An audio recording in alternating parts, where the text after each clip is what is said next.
আমি একজন পথিক, আমার কোনো নির্দিষ্ট কোনো জায়গা নাই, নির্দিষ্ট কোনো বাড়ি নাই, আমার আসল বাড়ি হলো জান্নাত। আর এই পৃথিবী থেকে মৃত্যুর পরে ইন্তেকাল শব্দের অর্থ কি? স্থানান্তর হওয়া। আমরা বলি কি এমন লোক ইন্তেকাল করছে, বলি কি বলি না?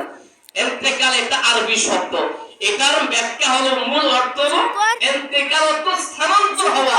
অর্থাৎ আমরা এই পৃথিবীর জগৎ থেকে ত্যাগ করে আমরা আরেকটা জগৎ, কবরের জগতে আমরা স্থানান্তর হইলাম, জায়গা পরিবর্তন করলাম।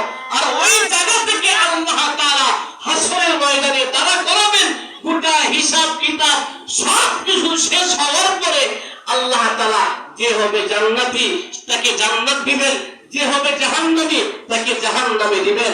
আল্লাহ সুবহানাহু ওয়া তাআলা আমাদের সকলকে মৃত্যু নামক সবক গ্রহণ করার তৌফিক দান করুন। আর আল্লাহ রাব্বুল আলামিনের হুকুম যেন আমরা সদা সর্বদাই আমরা মানতে পারি, আল্লাহ আমাদের সকলকে তৌফিক দান করুন, বলেন আমিন। আর আপনাদের এই যে মাদ্রাসা, আমার বন্ধুবর মুফতি জহিরুল ইসলাম সাহেব উনি একটা মাদ্রাসা দিয়েছেন, এই মাদ্রাসাটা আপনাদের আমানত, কথা ঠিক কি না? এটা আপনাদের আমানত। রাসূলুল্লাহ সাল্লাল্লাহু আলাইহি ওয়াসাল্লাম বলেছেন, এক মিনিটে শেষ করে দিব, যে জায়গার মধ্যে কোরআনে কারীম তেলাওয়াত করা হয়, নাযালাত আলাইহিমুস সাকিনা, আল্লাহ রাসূল বলেন বৃষ্টির মতো রহমত আসমান থেকে নাযিল হয়, এলাকার মধ্যে রহমত নাযিল হয়।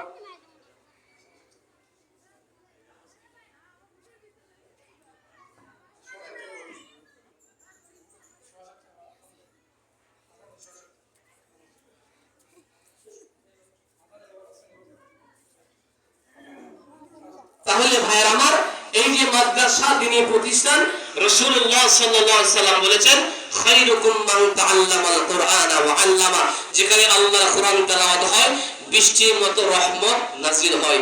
আপনাদের কাছে আমি মুসাফির মানুষ দোয়া করব, আপনাদের এই দুইটা হাত, আমার দুইটা হাত আপনাদের পায়ে ধরে বলবো, আপনার সন্তানগুলোকে মাদ্রাসায় দেন, দিয়ে আলেম বানান, হাফেজ বানান।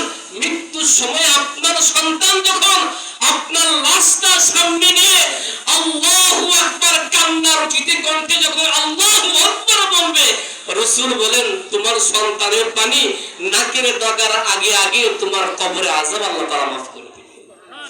এজন্য ভাইয়ের আমার, সন্তানগুলোকে দ্বীনী শিক্ষা দিবেন, সন্তানগুলোকে আলেম বানায় যাইবেন। একজন সন্তান আলেম হয়ে যাওয়া মানে আপনি অন্ধকার কবর থেকে একটা বাতি আপনি দুনিয়াতে রেখে গেলেন, আর